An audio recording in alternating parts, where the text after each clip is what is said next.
I had Big U on Vlad TV. Hold on. He said something very interesting about death row, and I wanted to get your take on it. Okay.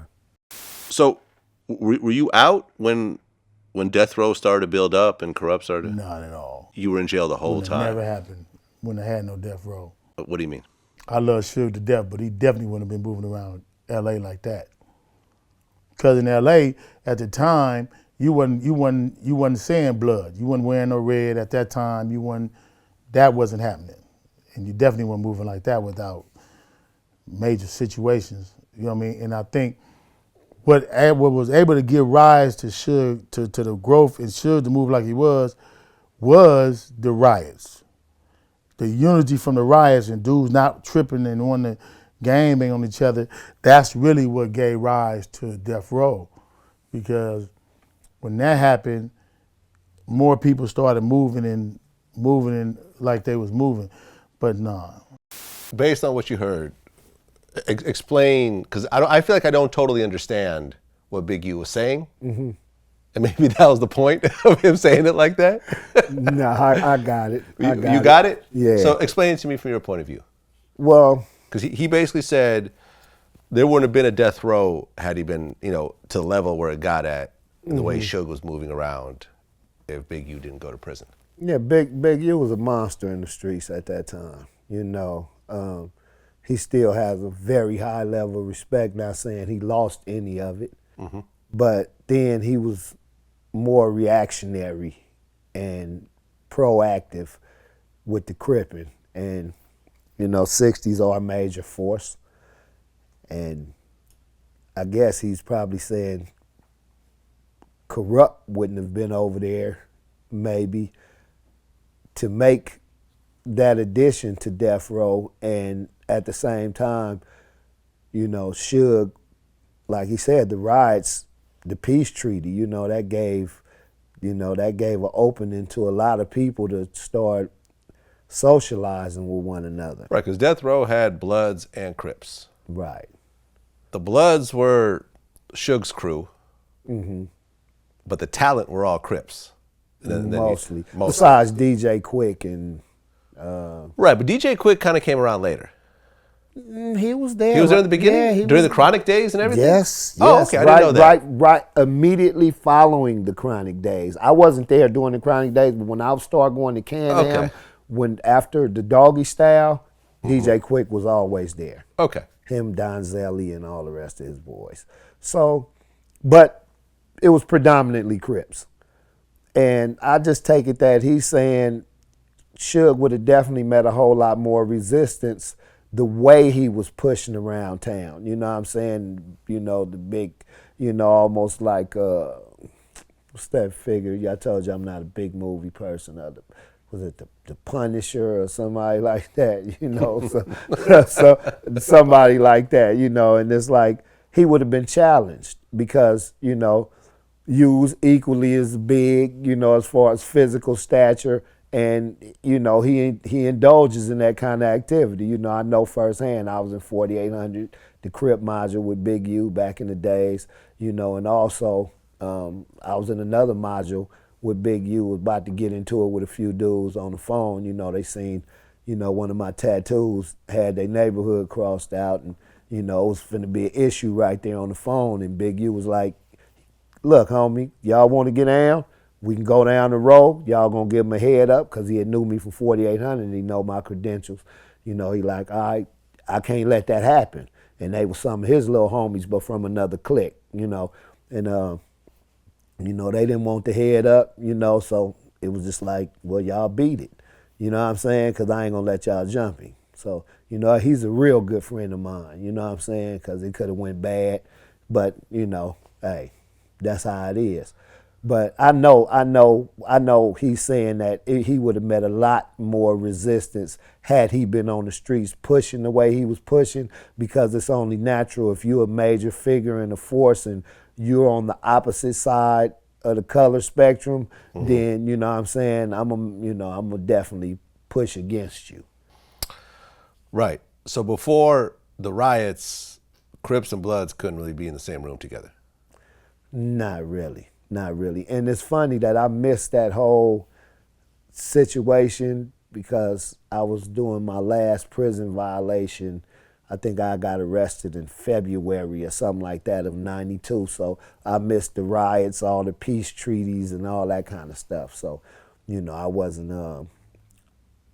there to get a feel of it physically, but hearing, how people was unified and, meeting up, everybody be like, okay, we're going to be in the Nickerson Gardens this weekend. And then, the next weekend, okay, we're going to be in the Jordan Downs. And, everybody welcome out, wear your colors, do what you do. It's a black thing, you know what I mean? And, it held on. It solved a lot of rampant animosity that was going on just because you got to know people a little bit better. And it's like, you know what, man, we can get some money together. You know what I'm saying? And, we can quit having all these mothers crying and leaving these fatherless kids around. So, Well, it helped. Big U said that he's actually funded by the city. I guess he has an organization that's funded where it's a group of ex-gang members from all different sides.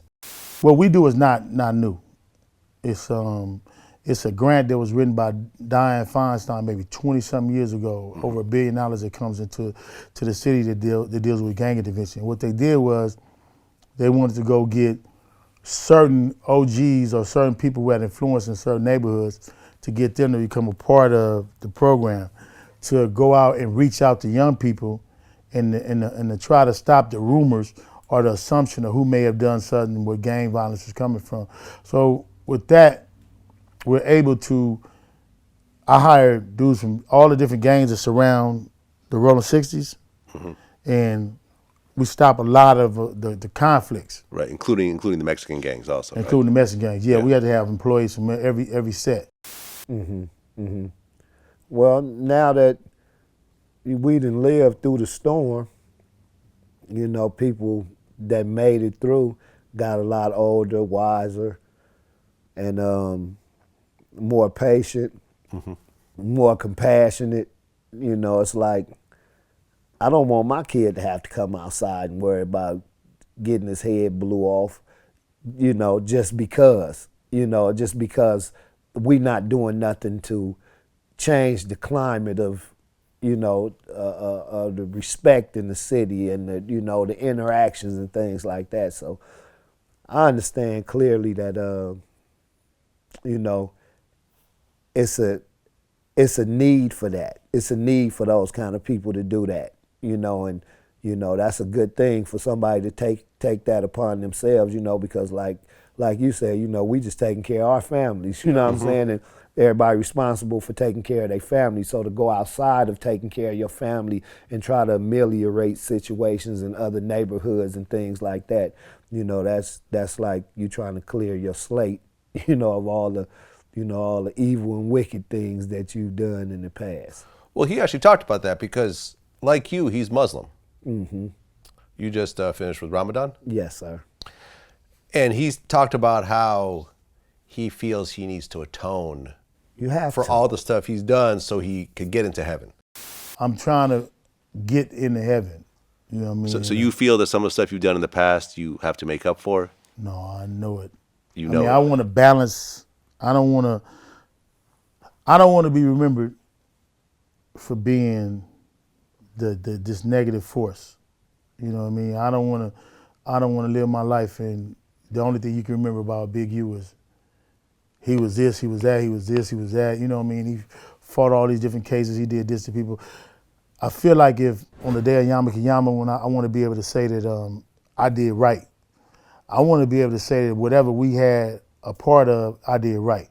And I feel like in 2018, with the gangs and the murders and all that down in LA, that I'm getting there. You have to. Yeah, your scale of deeds. You feel the same way? Yeah, of course. Your scale of deeds have to be, if it has to outweigh your scale of bad deeds. And, one bad deed, it gets written down as a bad deed. One good deed, it gets written up as 10 or more good deeds. So it's not hard to, and this was what the khutbah was about at the end of Ramadan, which was the religious talk. It was that, don't feel like, for 30, 40 years, I just been raw out here just doing whatever I want to do, how I want to do it. I probably got 15, 20 years left on this earth. I don't got time to balance it out. You know what I'm saying? I might as well keep on being, Right. a terrorist or, a tyrant or what have you. But Yeah. it's not that hard. So you do have to atone, and that has to be your aim. If you're really seeking salvation, you have to atone. It can't be, well, you know what, I'm finna quit doing this now and live a better life. No, you have to go back, and because you're responsible for whatever you cause to happen on this earth. So if you're responsible for your gang going from, 15, 20 members to 2,000 members, then you kind of responsible for everything that ensued from all those members, because they pushing the line that you instilled in them to push. So you gotta try to rectify all that wrong. I feel you. And that's the thing right now.